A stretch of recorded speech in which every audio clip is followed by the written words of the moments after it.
அன்பு நண்பர்கள் அனைவருக்கும் வணக்கம். வாழ்க வையகம், வாழ்க வளத்துடன். திருவள்ளுவருக்கும் காவிக்கும் என்ன சம்பந்தம்? இதுதான் பெரிய ட்ரெண்டிங் டாபிக் நீங்கள் தமிழ்நாட்டில்.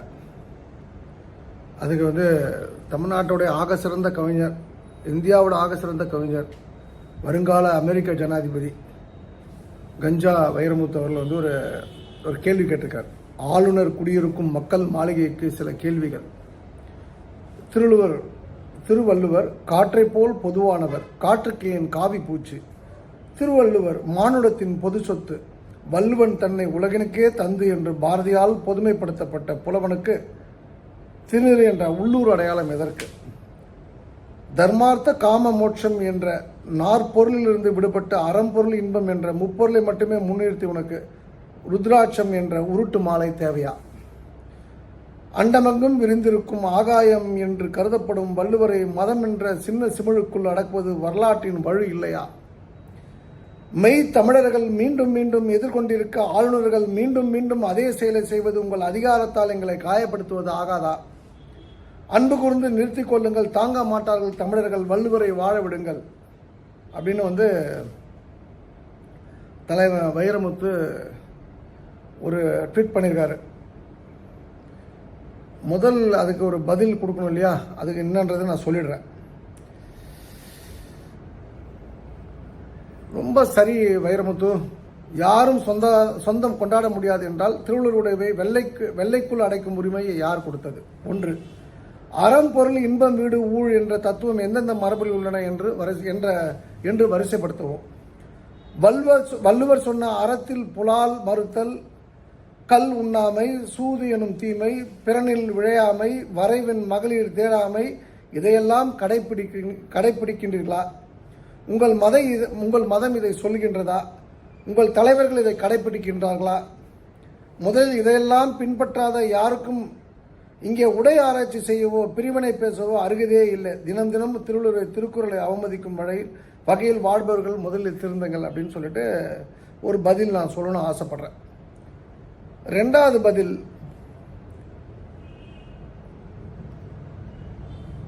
கொள்கை பற்று இல்லாத, மேலும் மத்திய அரசிடம் பேசவே பயந்து நடுங்கும் டிவிகே அரசு இருக்கும் வரை திருவள்ளுவர் மட்டுமல்ல தமிழும் வெல்ல சாகும் அப்படின்னு அதுக்கு எதிர்கருத்தும் ஒருத்தர் சொல்லியிருக்காரு. வள்ளுவர் ஒரு தனிநபராக இருக்க வாய்ப்பில்லை. அக்கால மனித வாழ்வியலை நெறிப்படுத்த பலரால் பல தலைப்புகளில் இல்லறம் முதல் துறவரம் வரை எழுதி தொகுக்கப்பட்டவிதான் குரல் தொகுப்பு. இன்னும் பல குரல்கள் கிடைக்க பெறாமல் போயிருக்கலாம். ஆய்வுக்குட்படுத்தி தெளிவுரை செய்ய வேண்டியது அவசியம். இது மற்றொரு கருத்து. வள்ளுவரை உலகிற்கு தந்ததால் வான் புகழ் பெற்றது தமிழ். உலகிற்கே ஒளிவிளக்காய் விளங்கும் தமிழுக்கே பெருமை சேர்த்த தெய்வ புலவர் திருவள்ளுவரை அவர் அவதரித்த இந்த வைகாசி விசாக திருநாளில் பணிவுடன் வணங்குகின்றேன். இது இன்னொரு பதில் இருக்கு. நான் சொல்லக்கூடியது என்னுடைய பார்வையில் என்னன்னா, இது யார் திருவள்ளுவர் காவி பூசியது? 1967க்கு முன்னாடி என்ன மாதிரி திருவள்ளுவர்னா எப்படி இருப்பார்ன்றது ஒரு சின்ன உதாரணம் சொல்கிறேன். 1955 வந்த கல்கியில் திருவள்ளுவர் எப்படி இருக்கார் பாருங்க. நெற்றியில் திருநெற்றையும் ருத்ராட்சத்தையும் அழித்து மோசடியாக இப்படி மாற்றியது யாருன்னு பாருங்க. இது கலைஞர் கருணாநிதி 1967 அவருடைய தலைவர் CN அண்ணாதுரை பதவி ஏற்ற போது நடந்த விஷயம். இதுக்கு முன்னாடிலாம் இப்படி தான் இருந்திருக்கார். படம் என்பது இப்படி தான் உருவகப்படுத்தப்பட்டிருக்கு. அதே போல ஒரு புத்தகம் அன்பழகன் தமிழர் திருமணமும் இனமானமும் அப்படின்னு ஒரு புத்தகத்தை பேராசிரியர் அன்பழகன் வெளியிட்டிருக்கார். அதில் திருவள்ளுவருடைய உடை பாருங்க, விவேகானந்தர் அவரோட உடை பாருங்க. அடுத்ததாக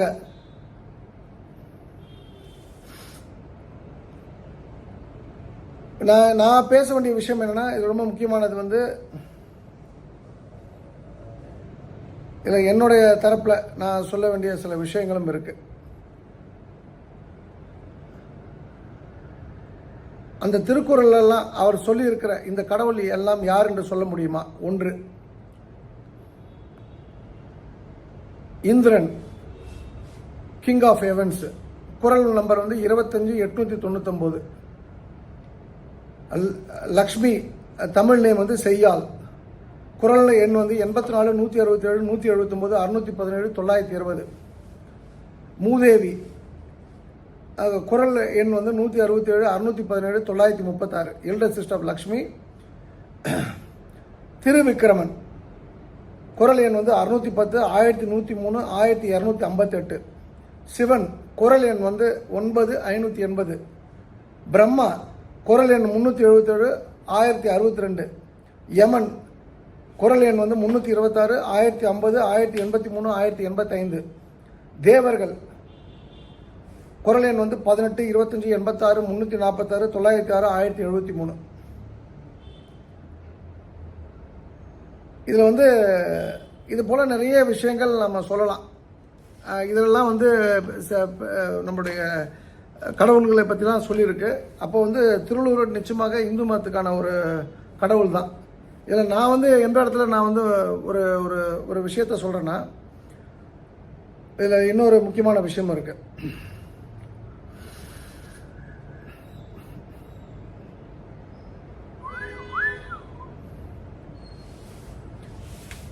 இப்போ வந்து ஏற்கனவே சொன்னதுதான். இப்போ நம்ம வந்து வள்ளுவர் சொன்னது போல் புலால் மறுத்தல் அப்படின்னு வள்ளுவர் சொல்லியிருக்கார். அதை கடைப்பிடிக்கிறோமா? அதை கடைப்பிடிக்கிறவங்க வந்து இதை பற்றி பேசலாம். ஆனால் இங்கே வந்து அதெல்லாம் விட்டுட்டு ரொம்ப சிம்பிளாக வந்து திருவள்ளுவர் வந்து எல்லாருக்கும் பொதுவானவர் அப்படின்னு சொல்லி வைரமுத்து சொல்கிறார். வைரமுத்துக்கு நான் சொல்லக்கூடிய ஒரே விஷயம் என்ன, நீங்கள் வந்து எங்கள் திருவள்ளுவரை நீங்கள் பொது உடைமையாக வச்சுருக்கீங்க. அது வந்து அதுக்கு முன்னாடி உங்கள் வீட்டில் இருக்கக்கூடிய ஆட்களை பொது உடைமை ஆக்குங்க. அது ஆக்க முடியுமா உங்களால்? அதுனா வந்து இந்துக்கள்னால் உங்களுக்கு அவ்வளோ பெரிய ஒரு கேலி கூத்தான பார்வை. அந்த திமுகவுக்கு வந்து இவ்வளோ பெரிய தோல்வி வந்ததுக்கு வைரமுத்து போன்ற ஆட்களும் காரணம். ஏன்னா அவங்களால அந்த கட்சிக்கு எந்த பிரயோஜனமும் கிடையாது. கலைஞரும் சரி, ஸ்டாலின் அவர்களும் சரி, எப்போ பார்த்தாலும் வைரமுத்து கூட பக்கத்தில் வச்சுப்பாங்க. அவன் இந்த ஆள் ஒரு பெரிய பிறவி கவிஞன்னு சொல்லிட்டு. இவங்க எல்லாருக்கும் தெரியாத ஒரு விஷயம் சொல்கிறேன் நான். இது ஏற்கனவே ஒரு முறை நான் சொல்லியிருக்கேன் மீட்டிங்லேயும் வந்து ஆண்டாள் பிரச்சனை. அப்போ வைரமுத்து ஒரு சாதாரண ஆள், ஒரு கோர்ட்டில் வந்து ஒரு எடுபடியாக இருக்கார், ஒரு டிரான்ஸ்லேட்டராக இருக்கார். அவர் மனைவிக்கு வேலை வேணும். அப்போ ஜஸ்டிஸ் மகராஜன் அப்படின்னு சொல்லி ஒரு பெரிய ஒரு மனிதர், ஜஸ்டிஸ் மகராஜன் பிள்ளை, அவருக்கு மகள்லாம் உண்டு. அதில் வந்து ஒரு மகன் தான் இந்தியாவிலே மிகப்பெரிய புகழ்பெற்ற எண்டோக்ரைன் சர்ஜன், தைராய்டு சர்ஜனில் பெரிய டாக்டர் சந்திரசேகர். இன்னொரு பையன் வந்து சிதம்பரம் சொல்லிட்டு அவர் வந்து ஒரு சார்ட்டர்ட் அக்கௌண்டன்ட். அந்த ஜஸ்டிஸ் மகராஜன் அவர்களும் ஆர் வெங்கட்ராமன் அவர்களும் ரொம்ப ரொம்ப நெருக்கமான நண்பர்கள், ரூம்மேட்ஸ். முன்னாள் ஜனாதிபதி ஜஸ்டிஸ் மகராஜன் அவர்கிட்ட வந்து கையில் காலில் விழுந்து என் பொண்டாட்டி இப்படி படிச்சிருக்கா, அவளுக்கு கொஞ்சம் வேலை வாங்கி கொடுங்கன்னு சொல்லி அந்த அம்மாவுக்கு ஒரு கல்லூரியில் வேலை வாங்கி கொடுத்து அதன் மூலமாக ஒரு நல்ல ஒரு வருமானம் கிடைச்சோன்னு ஒரு கார் வாங்குறாரு. அந்த கார் வாங்கிட்டு அவரை காரில் நீங்கள் ஏறணும் ஐயா அப்படின்னு சொல்லிட்டு கூப்பிட்டு போகிறாரு. கார் வாங்க தெரிஞ்ச வைரமுத்துக்கு அதில் பெட்ரோல் போடணுன்ற அறிவு கூட கிடையாது. அது வண்டி பாண்டி பஜாரில் நின்றுது. அப்புறம் ஜஸ்டிஸ் வேறு வண்டி வர சொல்லி எப்படியோ அவர் வீடு போய் சேர்ந்தார். அப்படி அந்த அளவுக்கு தான் வைரமுத்துக்கெலாம் மூளை. ஆனால் அந்த வைரமுத்து அவரோட மனைவியும் இன்றைக்கி இருக்கலாம், பல நூறு கோடி சொத்து இருக்கலாம், பலாயிரம் கோடி சொத்து இருக்கலாம். ஆனால் அன்றைக்கி ஒன்றும் இல்லாத போது இப்போ இன்றைக்கி அவர் திட்டார பிராமணர்கள் வந்து பிராமணர்களை பற்றி ரொம்ப மோசமாக பேசுகிறாரு. அன்றைக்கி மட்டும் ஆர் வெங்கட்ராமன் தயவில் வந்து வேலை கேட்க என்ன முகத்தை வச்சுட்டு கேட்டார். அது சரியா?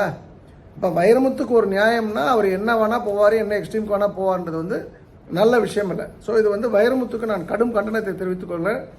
நாமும் வந்து திமுகவுக்கும் நான் சொல்கிறது என்னென்னா, நீங்கள் தயவுசெய்து இப்போ உங்கள் கட்சியெல்லாம் இருக்குது, உங்கள் கட்சியில் 1000 பிரச்சனைகள் இருக்குது. மாவட்ட செயலர்லாம் வந்து எல்லா மாவட்டத்துக்கும் போய் நீங்கள் பொறுப்பாளர்லாம் போட்டு ஏன் தோல்வியெல்லாம் கேட்டிருக்கேன். இன்னி கூட நடிகர் விஜய் அவர்கள் வந்து ரொம்ப அழகாக அந்த விஷயத்தை கேலி பேசியிருக்காரு. இப்போ நீங்கள் எனக்கு தெரியும், இப்போ நாமக்கல் ராசிபுரம்லாம் போய் வந்து ஏன் தோல்வின்னு கேட்கும்போது அவங்களுக்கெல்லாம் பணம் கொடுக்கப்பட்டிருக்கு அந்த மாவட்டத்தில் ராஜேஷ்குமாரால். அவங்க என்னத்தை போய் ரிப்போர்ட் பண்ண போகிறாங்க? ஒரு மண்ணாடி ரிப்போர்ட் பண்ண போகல. அவருக்கு ஏவாவேலு சப்போர்ட் இருக்குது, தினேஷ் சப்போர்ட் இருக்குது, துர்காமா சப்போர்ட் இருக்குது. அப்போ அந்த கட்சி வந்து இது போல் மாவட்டத்தில் இருக்கும்போது இன்னும் 100 எலெக்ஷன் தோப்பாங்க. அது நம்ம கப் ஆஃப் டீ இல்லை. ஆனால் இங்கே என்ன விஷயம்னா, கட்சிக்கு எந்த விதத்திலும் சம்பந்தம் இல்லாத சும்மா ஏற்றி விட்டுட்டு திமுகவோட தலைவர்களை தோண்டி விட்டு திராவிடம் ஆரியம் சொல்லி ஒரு கதையை சொல்லி குளிர் காஞ்சிட்டு இருக்க வைரமுத்துக்கு இப்போ ஞானபீடம் அவார்டு வேறு. அந்த அயோக்கிய பையனுக்கு எந்த நாய் வந்து ஞானபீடம் அவார்டை கொடுத்துன்னு தெரியல. டெஃபினட்டாக அது வந்து அந்த கோடாரி காம்பு ஏதோ ஒன்று தான் இங்கே தமிழ்நாட்டிலேருந்து பண்ணியிருக்கு. இல்லைனா வந்து அது ப்ரைவேட் ட்ரஸ்டாக இருந்தால் கூட அவனுக்கு அந்த ஆளுக்கு கிடைக்கிறதுக்கு அது வாய்ப்பே கிடையாது. மூளையே இல்லாதவன், ஒரு ஒரு எத்திக்ஸ் இல்லாமல் வாழக்கூடியவன், பணத்துக்காக வாழக்கூடியவன், திமிர் பிடித்தவன், அகம்பாவம் பிடித்தவன், ஆணவம் பிடித்தவன், அயோக்கிய பயல், அவனுக்கு வந்து பதில் சொல்கிறது தான், அந்த வைரமுத்துக்கு பதில் சொல்கிறது தான் இந்த விஷயத்தை நான் எடுத்துக்கிட்டேன். 1967க்கு முன்னாடி வரைக்கும் வள்ளுவருக்கு வந்து காவி உடையில தான் இருந்திருக்கார், திருநீரோட தான் இருந்திருக்கார், ருத்ராட்சோட தான் இருந்திருக்கார். இந்த திராவிட ஆட்சிக்கு வந்த பிறகு தான் அதை அப்படியே வந்து வெள்ளையாக்கிட்டாங்க, அது திருநூறு எடுத்துட்டாங்க, ருத்ராட்சத்தை எடுத்துட்டாங்க. இவ்வளோ கடவுளை பற்றி சொன்னவர் எப்படி அவர் என்ன அல்லாவை கும்பிட்றவரா இல்லை இயேசு கும்பிட்றவராக இருக்க முடியும்? கொஞ்சம் சிந்திக்க வேணாமா? அதே போல் அவரை பற்றி பேசுறதுக்கெலாம் ஆளுநர்லாம் கேள்வி கேட்கறதுக்கு வந்து கஞ்சா யூஸ் பண்ணக்கூடிய இந்த வைரமுத்து போன்ற ஈனப்பெருக்கெலாம் வந்து எந்த தகுதியுமே கிடையாது. அண்ட் வந்து மதர் தெரேசா இருக்காங்க, அவங்க சிலுவையை போட்டிருக்காங்க, அவங்க ஒரு கிறிஸ்துவர். அப்துல் கலாம் வந்து ஒரு பிறப்பால் ஒரு இஸ்லாமியர். ஆனால் யாரும் அப்துல் கலாம் இஸ்லாமியர் நம்ம பார்த்துருக்கோமா? அவரை வந்து அந்த மதர் தெரேசாவை நம்ம கிறிஸ்துவர்னு பார்க்குறோமா? அதே போல் திருவள்ளுவர் விஷயத்துலையுமே நீங்கள் வந்து அப்படி தானே இருக்கணும். அவரே வந்து நீங்கள் வந்து இந்துவாக இருக்கக்கூடாதுன்னு ஒரு விஷயத்துக்குள்ளே வரீங்க. கேட்டால் இந்துன்றது ஆங்கிலேயன் கொடுத்ததுன்னு சொல்லிட்டு, இந்துன்ற பேரே சிந்துலேருந்து வந்தான், எல்லாமே சிந்துலேருந்து வந்த ஆட்கள் தான். ஸோ வைரமுத்து போன்ற ஆட்களுக்கு இதெல்லாம் கொஞ்சம் புரிஞ்சுக்கிட்டு பேச நல்லாயிருக்கும். அண்டு அவருக்கு வந்து நான் வந்து விஸ்வ இந்து பரிஷத் சார்பாக கடும் கண்டனத்தை நான் தெரிவித்துக்கிறேன். அவர் மேலும் வந்து இந்த கவர்னர் ஹவுஸ்க்கு அகேன்ஸ்டாக பேசுறது, மத்திய அரசாங்கத்துக்கு அகேன்ஸ்டாக பேசுறது, இதெல்லாம் கூட அந்த கவர்னர் ஹவுஸும் மத்திய அரசாங்கம் பார்த்துப்பாங்க. ஆனால் திருவள்ளூரை வந்து ஏன் காவி, ஏன் வந்து திருநூறு பூசுனீங்க, ஏன் ருத்ராட்சம்னா, அது நீ வந்து மெரினா பீச்சில் படுத்திருக்கக்கூடிய வந்து 2 தலைவர்கள் இருக்காங்க, அங்கே அந்த தலைவர்கிட்ட அந்த சமாதியில் போய் கேட்டுப்பார். உனக்கு வந்து அவங்க வந்து ஆவியாக வந்து ஏதாவது பதில் சொன்னால் அதை கேட்டுட்டு வந்து என்கிட்ட சொல்லு. இதோடு நிறுத்திங்க வைரமுத்து. இதுக்கு மேலே நீங்கள் பேசுனீங்கன்னா அது வந்து உங்களுக்கு என்ன மாதிரி பதிலடி கொடுக்கணும் அப்படின்றதுக்காக நாங்கள் ஒரு தீர்மானம் முடிவெடுக்கணும். இப்போ நான் உங்களுக்கு வந்து தோதாக இப்போ டிவிகே அரசாங்கம் இப்போ அந்த நிர்மல்குமார் மினிஸ்டரும் சொல்கிறாரு, இது 1% கூட இருக்கிற ஓட்டு இல்லாமல் போய்டும் நீங்கள் திருவள்ளூர் காவி உடைய பூசிங்களான்ட்டு. என்ன மந்திரிகள் என்ன நாலேஜ் வச்சுட்டு இவங்க இப்படி பேசுகிறாங்கன்னு தெரியல. அவங்களுக்கும் வந்து திமுகவோட ஃபுட் ஸ்டெப்ஸ் தான் ஃபாலோ பண்ண போகிறாங்கன்னா அது வந்து சூசைடல் ட்ராப் பண்ணுறது தான் அவங்களுக்கு புரியணும். அது வந்து காலம் அவங்களுக்கு பதில் சொல்லும். ரெண்டாவது வந்து எனக்கு ஒருத்தர் கமெண்ட் போட்டிருந்தார், கதருங்க, நல்லா கதருங்க, தாவேக்க அரசு இனிமேல் 100 ஆண்டுகளுக்கும் தாவேக்க தான் அரசு ஆளுன்னு சொல்லிட்டு. நான் ஏன் கதற போகிறேன்? ஏன்னா நான் ஓட்டு போடல, நான் ஓட்டு போட்ட கட்சி வரல. நான் நினச்சேன் இந்த முறையாவது வந்துடும் நினச்சேன், வரல, அவ்வளோதான், முடிஞ்சு போச்சு. இந்த முறை மீண்டும் வரும்னு நினச்சா அவங்களும் வரல. அப்போது எனக்கு வந்து ஆண்ட கட்சியும் வரல, இதுக்கு முன்னாடி ஆண்ட கட்சியும் வரல. நான் வாக்களித்த கட்சி ஏதோ ஒரு கட்சிக்கு வாக்களித்து அந்த கட்சியும் வரல. எனக்கு வந்து வருத்தம் கிடையாது. நீங்கள் மக்கள் கதற போகிறாங்க பாருங்கள் இந்த அரசாங்கத்தால்.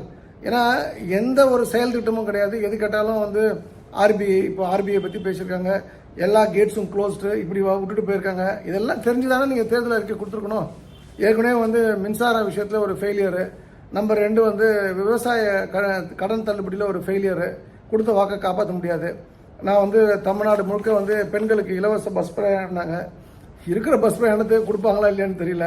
இப்படி சும்மா அள்ளி விட்டுட்டு வந்துட்டாங்க. இன்றைக்கி பதில் சொல்லணும் அப்படின்னும் போது திமுக மேலே பழி போட்டாங்க. நான் திமுகவுக்கு வந்து வால் பிடிக்கல. பட் என்னென்னா இந்த அரசாங்கம் வந்து ஒரு ஒன் சைடட் அரசாங்கமாக இருக்குது. அது வந்து மக்களுக்கு புரியும் போது மக்கள் ஆட்டோமேட்டிக்காக கதற போகிறாங்க. அப்போ நீ சொன்னது சரின்னு சொல்ல போகிறாங்க. எனக்கு பர்சனலாக யாரு மேலே அகேன்ஸ்டாக நான் சொல்லலை. பட் நான் வந்து ஒரு ஃபேக்டாக பேசுகிறேன். இன்ஃபேக்ட் வந்து விஜய் வந்து திமுக வந்து தீய சக்தி, தான் தூய சக்தின்னு சொன்னார். திமுக கூட்டணியில் இருந்த காங்கிரஸ்க்கு ஓட்டு போடுறாங்க, கம்யூனிஸ்ட்க்கு ஓட்டு போடுறாங்க, ஐயூஎம்எல்க்கு ஓட்டு போடுறாங்க. அதில் திமுக ஓட்டுலாம் இருக்குது. மெஜாரிட்டியாக ஓட்டு திமுக தான். காங்கிரஸ்க்கு எந்த நாய் ஓட்டு போட்டிருக்கோம்? ஒரு ஊருக்கு 10 பேர் கூட கிடையாது. கம்யூனிஸ்ட் ஒரு ஊருக்கு 100 பேர் இருப்பாங்க. ஐயூஎம்எல்க்கு என்ன அந்த அந்த எம்எல்ஏவும் அவரோட மனைவியும் அவரோட குழந்தைகள், அவங்க நம்ம முஸ்லீம்னால வாணியம்பாடிலையும் இங்கேயும் ஒரு 10 பேர் ஓட்டு போட்டிருப்பாங்க, இஸ்லாமிய சமுதாயம் அப்படின்னு சொல்லிட்டு. அவங்க சொந்த செல்வாக்கெலாம் கிடையாது. நீங்கள் மாற்றிமா கதறாங்க, நாங்கள் தெரியாமல் அந்த உதவி செல்லில் போட்டுட்டோன்னு சொல்லிட்டு. இப்போ அந்த துரை வைக்கோலாம் வந்து இன்றைக்கி விஜய்க்கு போய் மாலை போட்டிருக்காரு, சாலை கொடுத்துருக்காரு அப்படின்னும் போது இவங்கெல்லாம் திமுக ஓட்டு வாங்கி ஜெயிச்சவங்க. அப்போ தீய சக்தியோட ஓட்டால் ஜெயிச்சவங்க வந்து உங்கள் கூட சேர்ந்தா அது அப்போ நீங்கள் தூய சக்தியா? நீங்கள் அதை விட அதர்ம சக்தின்றதான் அர்த்தம். இது வந்து ராஜதந்திரம் கிடையாது, இது குள்ளநெறி தந்திரம். நீங்கள் எதை விதைத்தீங்களோ அதே அதே அதே அதே விஷயத்தால் நீங்கள் கருவறுக்கப்படுவீர்கள். அது வந்து நல்லதுக்கல்ல, நாட்டுக்கு நல்லது. நீங்கள் ஒரு நேர்மையான அரசியல்வாதி, கான்ஃபிடண்ட்டாக இருங்க அப்படின்லாம் சொல்கிறீங்களா? அப்படிலாம் நீங்கள் சொன்னால் நீங்கள் இருக்கணும்னா நீங்கள் திமுகவில் ஜெயித்த உங்களுடைய சப்போர்ட் இல்லாமல் நீங்கள் ஆட்சி அமைச்சிருக்கணும். இப்போ நீங்கள் அதிமுக உடைக்கிறீங்க, ஐம் லீஸ் பாதர்ட். ஏன்னா வந்து அவங்க ரிசைன் பண்ண வைக்கிறீங்க, அவங்க ஜெயிக்க வைக்க போகிறீங்க. அது ஏற்கனவே முன்னாடி இதுக்கு முன்னாடி நடந்த சம்பவங்கள் இருக்குது. மதிமுகலேருந்து ஒருத்தர் அனிதா ராதாகிருஷ்ணன், மதிமுக கம்ப ராமகிருஷ்ணன், அனிதா ராதாகிருஷ்ணன்லாம் வந்து இது போல் பிற கட்சியிலேருந்து ரிசைன் பண்ணிவிட்டு மறுபடியும் சேர்ந்த கட்சியில் நின்று ஜெயித்தாங்க இடைத்தேர்தலில். அதை நான் தவறுன்னு சொல்ல மாட்டேன். ஆனால் இந்த இடத்துல திமுகவோட சப்போர்ட்டை வாங்கி ஆட்சி நடத்துகிறவங்களே நீங்களே வந்து ஒரு மைனாரிட்டி அரசாங்கம். நீங்கள் வந்து இந்த கேள்வியை வந்து மக்களுக்கு வந்து இது புரியறதுக்கு டைம் ஆகும். இப்போ உங்களை எல்லாரும் தூய சக்தின்னு நினச்சிட்டு இருக்காங்க. நீங்கள் என்றைக்கு அந்த ஆதரவு பெற்றீங்களோ அப்பயே தீய சக்தின்னு ஆகிப்போச்சு. ஸோ அகெயின் வந்து அகெயின்ஸ்ட் சென்ட்ரல் கவர்மெண்ட்டை நீங்கள் ரன் பண்ணுறீங்க. அது வந்து ஹை வோல்டேஜில் லைனை தொட்ட மாதிரி தான். அது காலம் உங்களுக்கு பதில் சொல்லும். அதே போல் இந்த பழனியை பொறுத்த வரைக்கும் நான் நேற்றே ஒரு வீடியோ வெளியிட்டேன். நிறைய விஷயங்கள் இருக்குது. ஏற்கனவே கோர்ட் ஆர்டர்லாம் இருக்குது. பஞ்சாமிர்தம் வாங்கினா வந்து பில் கொடுக்கணுன்ட்டு பில்லாம் ஒன்றும் கொடுக்குறதில்ல. அப்போ அது குறித்தெல்லாம் வந்து சில விஷயங்கள் நான் முன்னெடுக்க போகின்றேன். இதுக்கு காரணம் வந்து இது எங்கே வந்து அந்த பிசுறு தட்டிச்சு அப்படின்னு சொன்னால் அந்த ஸ்பார்க்குன்னா அந்த சுரேஷ் என்ற ஒத்த ஊழியர் பண்ண தப்பை நான் கண்கூட பார்க்குறேன். அதனால தான் நேற்றே சொன்னேன், இந்த சுப்ரீம் மொபைல்ஸ்னு அந்த கடையில் வந்து மானமுள்ள இந்துக்கள் வந்து பொருள் வாங்கக்கூடாது. நான் வந்து இது ஒரு ஸ்டாண்டு ஏன் எடுக்கிறேன்னா, பழனியை கெட்டு குட்டிசவராக மாற்றக்கூடிய ஆட்களில் முதன்மையான ஆள் வந்து அந்த சுப்ரீம் மொபைல் ஓனர். ரெண்டாவது வந்து அதை விட முக்கியமானது, அவர் வந்து சேர்மனோட ஆளுன்னு சொல்லிட்டு 50 பேர் 200 பேரை கூப்பிட்டு போகிறான். பணமும் வாங்கலை. பிச்சைக்கார பயிலுங்க வந்து இவன் வந்து 1000 ரூபாய் 2000 ரூபா அந்த ஓசி செல்ஃபோனுக்கு ஆசைப்பட்டுட்டு பக்தர்கள் எவ்வளோ கஷ்டப்படுறாங்க, எவ்வளோ பெயின்ஃபுல்லான விஷயங்கள். அப்போ நான் பார்க்குறேன், அப்போ இவங்களுக்கு எல்லாத்துலேயும் பெனிஃபிட் இருக்கும்போது அப்புறம் பார்த்தா அன்னதானத்தில் பெனிஃபிட் இருக்குது, அரிசி வாங்குறதுல பெனிஃபிட் இருக்குது, கீழே வந்து இலையில் போடுறாங்க, மேலே வந்து இலையில் போட்டாலும் அங்கே மேலே தட்டு வச்சு கொடுக்குறாங்க. என்ன கணக்கு, எவ்வளோ சமைக்கிறாங்க ஒன்றும் தெரியாது. ஸோ நம்ம எல்லாத்தையுமே வந்து ஒரு ஒரு போட்டு பார்த்துட வேண்டியதான் முடிவு பண்ணியாச்சு. எனக்கு தெரிஞ்ச வரைக்கும் எனக்கு ஒரு நண்பர்லாம் உண்டு. அவர்லாம் வந்து நியாயமாக நடந்துக்கிற கடவுள் பக்தி உள்ளவர், அந்த மேலே இருக்கார். யாராவது வந்து ரொம்ப நன்றிங்க, பணம் கொடுத்தா வாங்குறது தவறு கிடையாது, ஆக்சுவலாக கொடுக்குறதே தப்பு.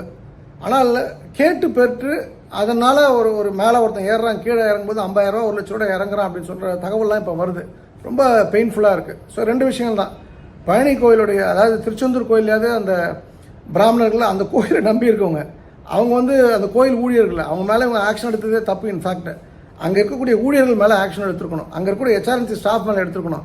அந்த அயோக்கிய பேர்கள் சப்போர்ட் இல்லாமல் எப்படி ஒருத்தர் வந்து தப்பு பண்ண முடியும்? அப்போ இதெல்லாம் வந்து நான் டெஃபினட்டாக எங்கே பேசணுமோ அங்கே பேசி, எங்கே வந்து எப்படி ஒரு கமிஷன் போடணுமோ அது வந்து ஒரு பெரிய விஷயத்தை நான் முன்னெடுக்கணும்னு ஆசைப்பட்றேன். அதை எடுப்பேன். அட் த சேம் டைம் பழனியை பொறுத்த வரைக்கும் இந்த ஒரு விஷயந்தான் எனக்கு அந்த ஸ்பார்க் தான். அந்த சுரேஷ்ன்ற மட்டுமே ஒரு நாளைக்கு 50,000 ரூபா சம்பாதிக்கிறான் அந்த ஆள் ஏற்றுற விஷயத்தில் அப்படின்னும் போது, ஒரு கூட்டம் இல்லாதனால 10,000 ரூபாயிலேருந்து 20,000 சம்பாதிப்பேன், மற்ற நாள் 50,000 ரூபா 1 லட்ச ரூபா பீக் டைமில் சம்பாதிக்கிறான் அப்படின்னு சொன்னால், அப்போ அந்த 1 லட்ச ரூபா சம்பாதிக்கணும், 1 லட்ச ரூபா வீட்டுக்கு எடுத்துகிட்டு போக முடியாது. ஏதோ ஒரு 10 பேருக்கு பணம் கொடுக்கணும்ல, அந்த 10 பேர் யார் அப்படின்றதெல்லாம் நம்ம இனிமேல் வந்து இன்வெஸ்டிகேட் பண்ணணும். ஸோ பழனி கோயிலில் வந்து சாமானியனுக்கும் வந்து ஸ்பெஷல் தர்ஷன் போல் ஒரு எஃபெக்டை வந்து உண்டு பண்ணுற வரைக்கும் அந்த கோயிலுக்கு போகிறதில்ல. அந்த வகையில் நீங்கள் எனக்கு எதாவது பண்ணணுச்சிங்கன்னா சுப்ரீம் மொபைலில் வந்து ஒரு ரூபா கூட இந்த பொருளை வாங்காதீங்க. அவர் இந்து மதத்துக்கு எதிரான, ஒரு இஸ்லாமியரோ கிறிஸ்துவரோ எதிரானவங்க கிடையாது.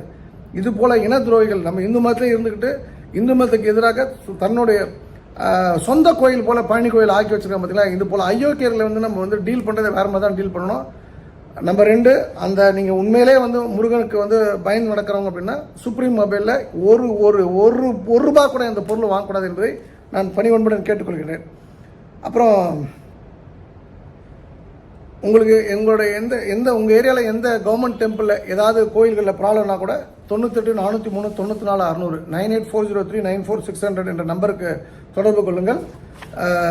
இந்த அரசாங்கம் வந்து என்னை பொறுத்த வரைக்கும் பர்சனலாக வந்து எனக்கு எந்த ஒரு தனிப்பட்ட காழ்ப்புணர்ச்சியும் கிடையாது. அவங்க வந்து உண்மையிலே தூய சக்தி அப்படின்னு வந்து ஒரு அரசாங்கத்தை முன்னெடுக்கணும்னா அந்த அரசாங்கத்துக்கும் சில லெட்டர்ஸ்லாம் கொடுக்க போகிறோம் வித் எவிடன்ஸோட. ஸோ நீங்களும் எந்த குற்றச்சாட்டுகள் சொன்னாலும் வாய் புளித்ததும் மாங்காய் புளித்ததும் சொல்லாமல் ப்ராப்பரான எவிடன்ஸ் டாக்குமெண்ட்டோட எனக்கு நீங்கள் சமர்ப்பித்தீங்கன்னா, எனக்கு இந்த வாட்ஸ்அப் பண்ணிங்கன்னா, அதை நான் வந்து ஒரு சீர்தூக்கி பார்த்து அதில் உண்மை இருக்குன்ற பட்சத்தில் நிச்சயமாக ஒரு பெரிய மூமெண்ட்டை க்ரியேட் பண்ணும். இதில் வந்து ஹெச்ஆர்என்சி கையிலேருந்து லிபரேட் பண்ணணும், சுதந்திரம் வாங்கி கொடுக்கணும் நம்மளோட கோவில்களுக்கு. அவங்க வந்து அந்த ஹெச்ஆர்என்சி ஸ்டாஃப் வந்து பார்த்திங்கன்னா மேற்பார்வையாளர்கள், அவங்க எல்லாம் உரிமையாளராக மாறிட்டாங்க, எல்லாம் வந்து குறுநில மன்னர்களாக மாறிட்டாங்க. ஆனால் கொஞ்சம் கூட பயம் இல்லை. கோவில் பணத்தில் வந்து கொள்ளடிக்கிறோம், அது கோவில் பணம், அந்த கோவிலுக்குன்னு வந்துன்னா உண்டியில் போடுற பணம் மட்டும் கிடையாது, நகை மட்டும் கிடையாது. ஒரு டோனர் வந்து கோவிலுக்குன்னு கொடுக்குறான், அந்த பணத்தை திருடானா அவன் பொண்டாட்டி பிள்ளைங்க, அவன் மருமக பேரன் பேத்திக்கெல்லாம் உயிரோடு இருக்குமா? எல்லா நோய்களும் வந்துடும், எல்லா நோய்களும் வரும், எல்லா வகையான கஷ்டங்களும் அவங்க படுவாங்க. இது வந்து எல்லா ஹெச்ஆர்என்சி எவெல்லாம் திருட்டுத்தனம் பண்ணோட எல்லா ஹெச்ஆர்என்சி ஸ்டாஃப்க்கும் இது பொருந்தும். இது வந்து இப்படியே நம்ம போச்சு அப்படின்னு சொன்னால் கோவிலில் வந்து முருகர் மட்டும்தான் இருப்பார், வேலையும் வந்து விற்றுருவானுங்க, விட்டா அந்த நவபாஷண சிலையும் விற்றுருவாங்க பழனிலாம். We will see to that end. அவ்வளோதான். நம்ம வந்து இது வந்து ஒரு பெரிய மூமெண்ட்டாக நம்ம பண்ணுவோம். அவங்க கேட்குறதுக்கு ஒரு விஷயம் சொல்கிறேன். 10 வருஷமாக நீ ஏன் சொக்கலிங்கம் பேசுனா, நான் சொல்கிறேன், நான் ஒரு அமைப்புக்குள்ளே இருக்கேன். நான் நினச்சப்பெல்லாம் வந்து ஒரு விஷயத்தை பண்ணிட முடியாது. நான் திரும்ப சொல்கிறேன், நான் வந்து பல மீட்டிங்கில் சொல்லிட்டேன், நாம் வந்து ஒரு மக்கள்கிட்ட போய் ரீச் ஆகணும்னா மக்களுக்கான பிரச்சனை பேசணும். அந்த வகையில் ஹெச்ஆர்என்சியில் நடக்கக்கூடிய ஊழல்களை மக்கள்கிட்ட கொண்டு போனால் தான் மக்களுக்கு வந்து திருப்தி வரும். நமக்காக ஒரு அமைப்பு போராடுது அப்படின்னு சொல்லிட்டு அதை யாரும் எடுத்துக்கல. அப்போ ஏன் சொக்கலிங்க அப்போ இப்போ மட்டும் பேசுறீங்க அப்படின்னு கேட்டிங்கன்னா, அந்த பொறுப்பை நான் ரிசைன் பண்ணிட்டேன். நான் மாநில தலைவரோட பொறுப்பை ரிசைன் பண்ணிட்டேன். பட் என்னை வந்து 2 மாதம் இருக்க சொல்லியிருக்காங்க, அவ்வளோதான். ஸோ நான் வந்து ஒரு அடுத்த ஆள் வர வரைக்கும் நான் டெம்பரரியாக தான் இருக்கேன். இப்போ வந்து I am free to talk. நான் வந்து ஒரு அமைப்போட அட்டாச்மெண்ட்டில் இருந்தால் கூட டிட்டாச்மெண்ட்டோட நான் இருக்கேன், எந்த பொறுப்பும் இல்லாமல். ஸோ நான் பொறுப்பை விட்டு விலகினதுக்கு இதுதான் காரணம். ஏன்னா அப்போ அமைப்பு வந்து இதுக்கு எதிரானதா அப்படின்னு கேட்டிங்கன்னா, அவங்களுடைய செயல் திட்டம் வந்து ஒரு ஊழலை கொண்டு வரதோ ஊழலை வந்து ஒழிக்கிறது இப்போ கிடையாது. அவங்களோட செயல் திட்டம் நல்ல மனிதர்களை உருவாக்குவது, நல்ல பண்புகளை கொடுப்பது, நல்ல பயிற்சிகளை கொடுப்பது தான் அவங்களோட நோக்கம். So there is a difference. நான் என்ன சொல்கிறேன்னா, அதை ஒரு சைடில் கொடுங்க, அட் த சேம் டைம் இதையும் அட்ரஸ் பண்ணணும்னு சொல்லிட்டு அதனால தான் இப்போ நான் பேசுகிறேன். நான் பேசுறதுக்கான இந்த விஷயத்த உங்களுக்கு தெளிவு இல்லைன்னா நான் அதுக்கு பதில் சொல்ல முடியாது. இன்ஃபேக்ட் செல்வி அரிதாவா அருணி ஒருத்தன் கூட சொல்கிறாங்க, நீங்கள் விஜய்க்கு ஓட்டு போடல அதனால் எப்படி சொல்கிறீங்கன்ட்டு. இந்த விஜய் இடத்துல எடப்பாடி பழனிசாமி வந்திருந்தாலும், முக ஸ்டாலின் வந்திருந்தாலும், நாம் தமிழர் சீமான் வந்திருந்தாலும், எந்த கட்சி தலைவர் வந்தாலும் இந்த விஷயத்தை நான் பண்ணுறதுன்னு வந்து எலெக்ஷன் முன்னாடியே தீர்மானம் பண்ணிட்டேன். இதுதான் வந்து நான் வணங்குற ஆண்டாள் மேலே சத்தியம். யார் வேணால் எங்கே வேணால் திருடக்கூடாது, திருடட்டும். ஆனால் கோவில் காசு இனிமேல் திருடுறாங்க, கோவில் காசில் வந்து டூப்ளிகேட் பில் போடுறாங்க, டூப்ளிகேட் ரெசிப்ட் போடுறாங்கன்னா அவங்க எல்லாருமே வந்து அதுக்கான பெனால்ட்டி பே பண்ண ரெடியாக இருந்துக்குங்க. இது வந்து என்ன சொல்கிறது, நிறைய சம்பவங்கள் உங்களுக்காக காத்திருக்கின்றன. அந்த சம்பவங்கள் நடக்கும்போது சரித்திரம் காலத்திற்கும் அந்த விஷயங்களை பேசும். அதை வந்து பெரிய அளவில் குறிப்பெடுத்து வைத்துக்கொள்ளும். நான் ஒரு கதை சொல்கிறேன்னு சொல்லியிருக்கேன், அதை நாளைக்கு சொல்கிற ஒரு வித்தியாசமான கதை. அது கோவில் சம்பந்தமான கதை, இந்து மக்களுக்கான கதை. அந்த கதையை கேட்கணும்னா காத்திருங்கள், எதிர்பார்த்துங்கள். நன்றி, வணக்கம். சர்வம் கிருஷ்ணார்ப்பணம். ஸ்ரீராம் ஜெயம்.